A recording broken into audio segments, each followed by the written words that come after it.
Well, hello everybody. I am told that it's time to celebrate Thomas the Tank Engine's birthday. So in honor of Thomas, we're going to read Thomas and the Big, Big Bridge. This is a little golden book.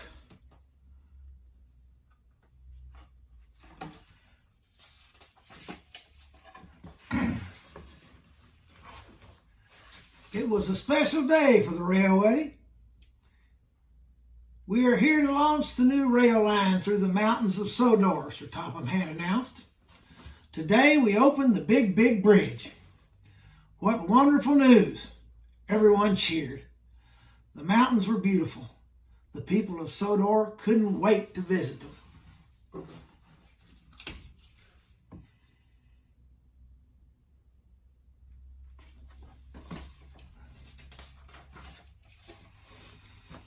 Everyone wanted to see the Big, Big Bridge. It had towers so high the tops touched the sky. And the valley beneath was so deep that when you were on the Big, Big Bridge, you could barely see the ground.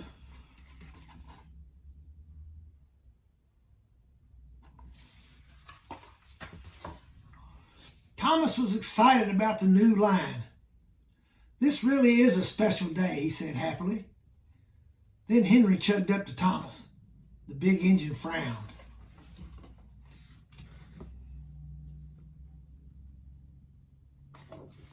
Must have been unhappy about something. I don't want to go to the mountains, Henry said nervously. It's windy up there. Very, very windy. Henry didn't like the wind. Henry didn't like rain or snow or hail either. You're a big engine, Henry, Thomas said. You shouldn't be afraid of a little wind. But Henry was afraid. And that made Thomas a bit afraid too. See how they're both frowning there?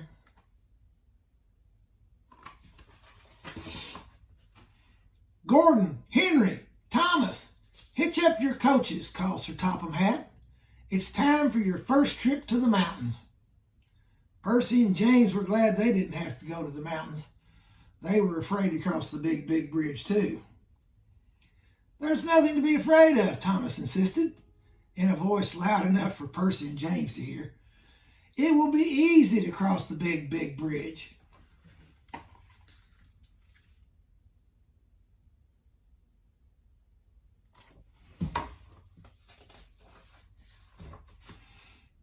Thomas and Henry chugged to the platform. Gordon, the express engine, was already there. His coaches were full of passengers. Annabelle and Clarabelle were soon hitched behind Thomas.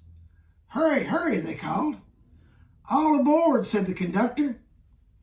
Sir Topham Hatt turned to the crowd and waved his hat one last time. Toot, toot, Gordon whistled. Follow me. In a burst of steam, the big blue engine was off.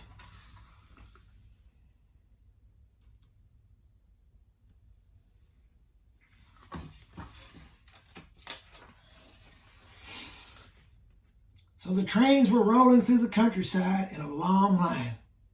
Gordon took the lead. Behind him chugged Henry. Then, because he was the smallest, came Thomas. All along the way, people came out of their houses and cheered when they saw the trains go by.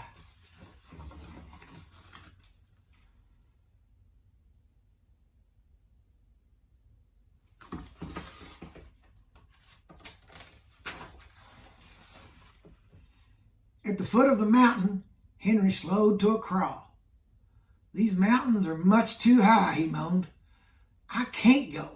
I'm afraid of heights. Don't be silly, Thomas said bravely. I'll be right here behind you.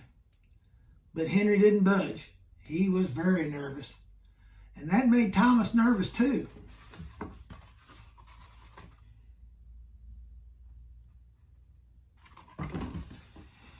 Come on, Thomas gently pushed Henry. We have to go.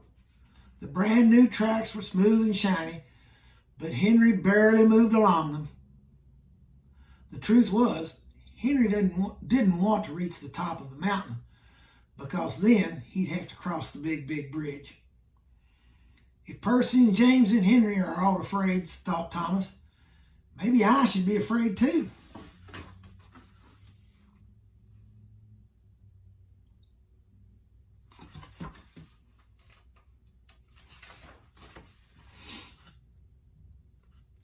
The tracks grew steep as Thomas and Henry puffed up the mountain. They could hardly keep up with Gordon. The big blue engine rushed ahead. Gordon was a strong engine. The steep tracks didn't tire him at all. "Wait for us," Henry called, but Gordon climbed higher and higher until he was out of sight.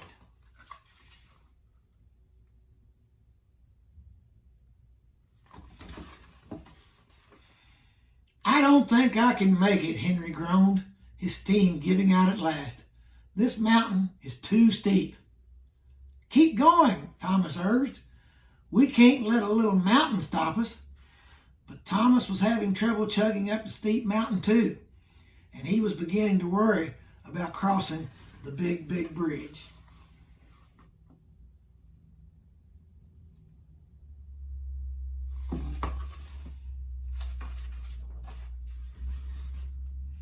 Finally, Thomas and Henry arrived at the top of the mountain.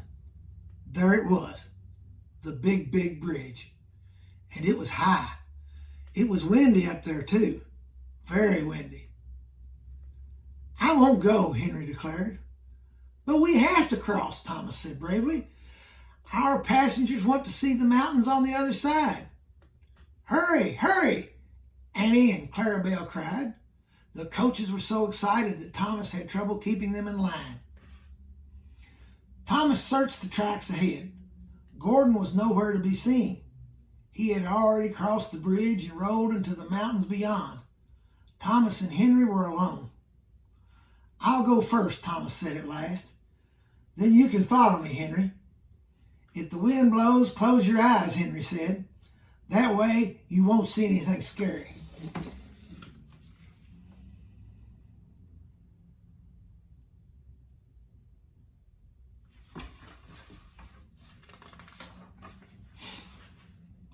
Click, clack, click, clack, click, clack.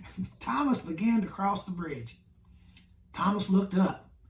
He could see cottony clouds touching the top of the bridge. Nervously, he looked down, but the bridge was so high he couldn't see the ground.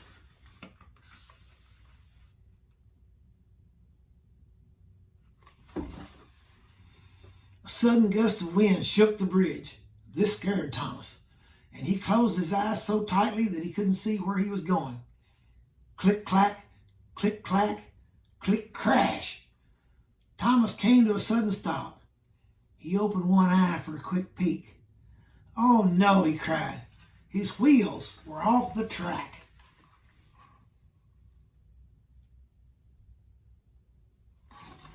I don't know what he's going to do now. "Are you all right, Thomas?" called Henry. "I'm stuck," Thomas said glumly. "I couldn't see where I was going and my front wheels have jumped the track." Just then Gordon returned. He frowned when he saw Thomas stuck in the middle of the bridge. "Go find Harold," Gordon called to Henry. Relieved, Henry backed down the mountain to find the helicopter. Thomas kept his eyes closed. He was too afraid to look. But inside his coaches, the passengers enjoyed the wonderful view. Oops.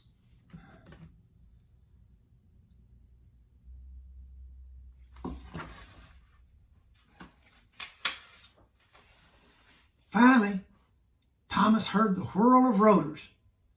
Harold was here to rescue him. Slowly, Thomas opened his eyes. He looked at the blue sky above and the green mountains all around.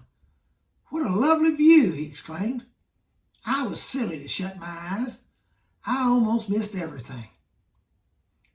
"Hitch the rope to your buffer and hold on," Harold cried.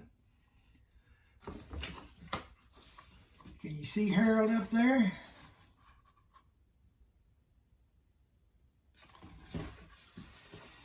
In no time at all, Harold had lifted Thomas back onto the tracks.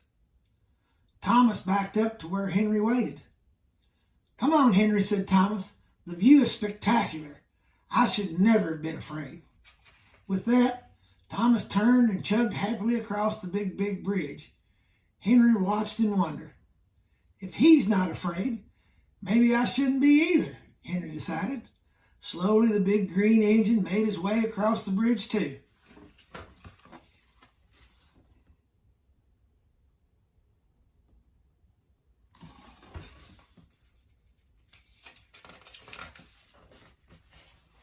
Soon, Thomas and Henry arrived at the station house. The mountains were really lovely. Everyone was happy to have seen them. But Thomas was the happiest one of all. He was proud that he had crossed the big bridge.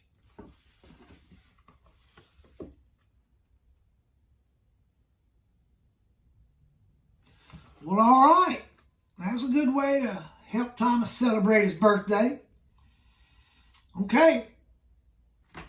So long.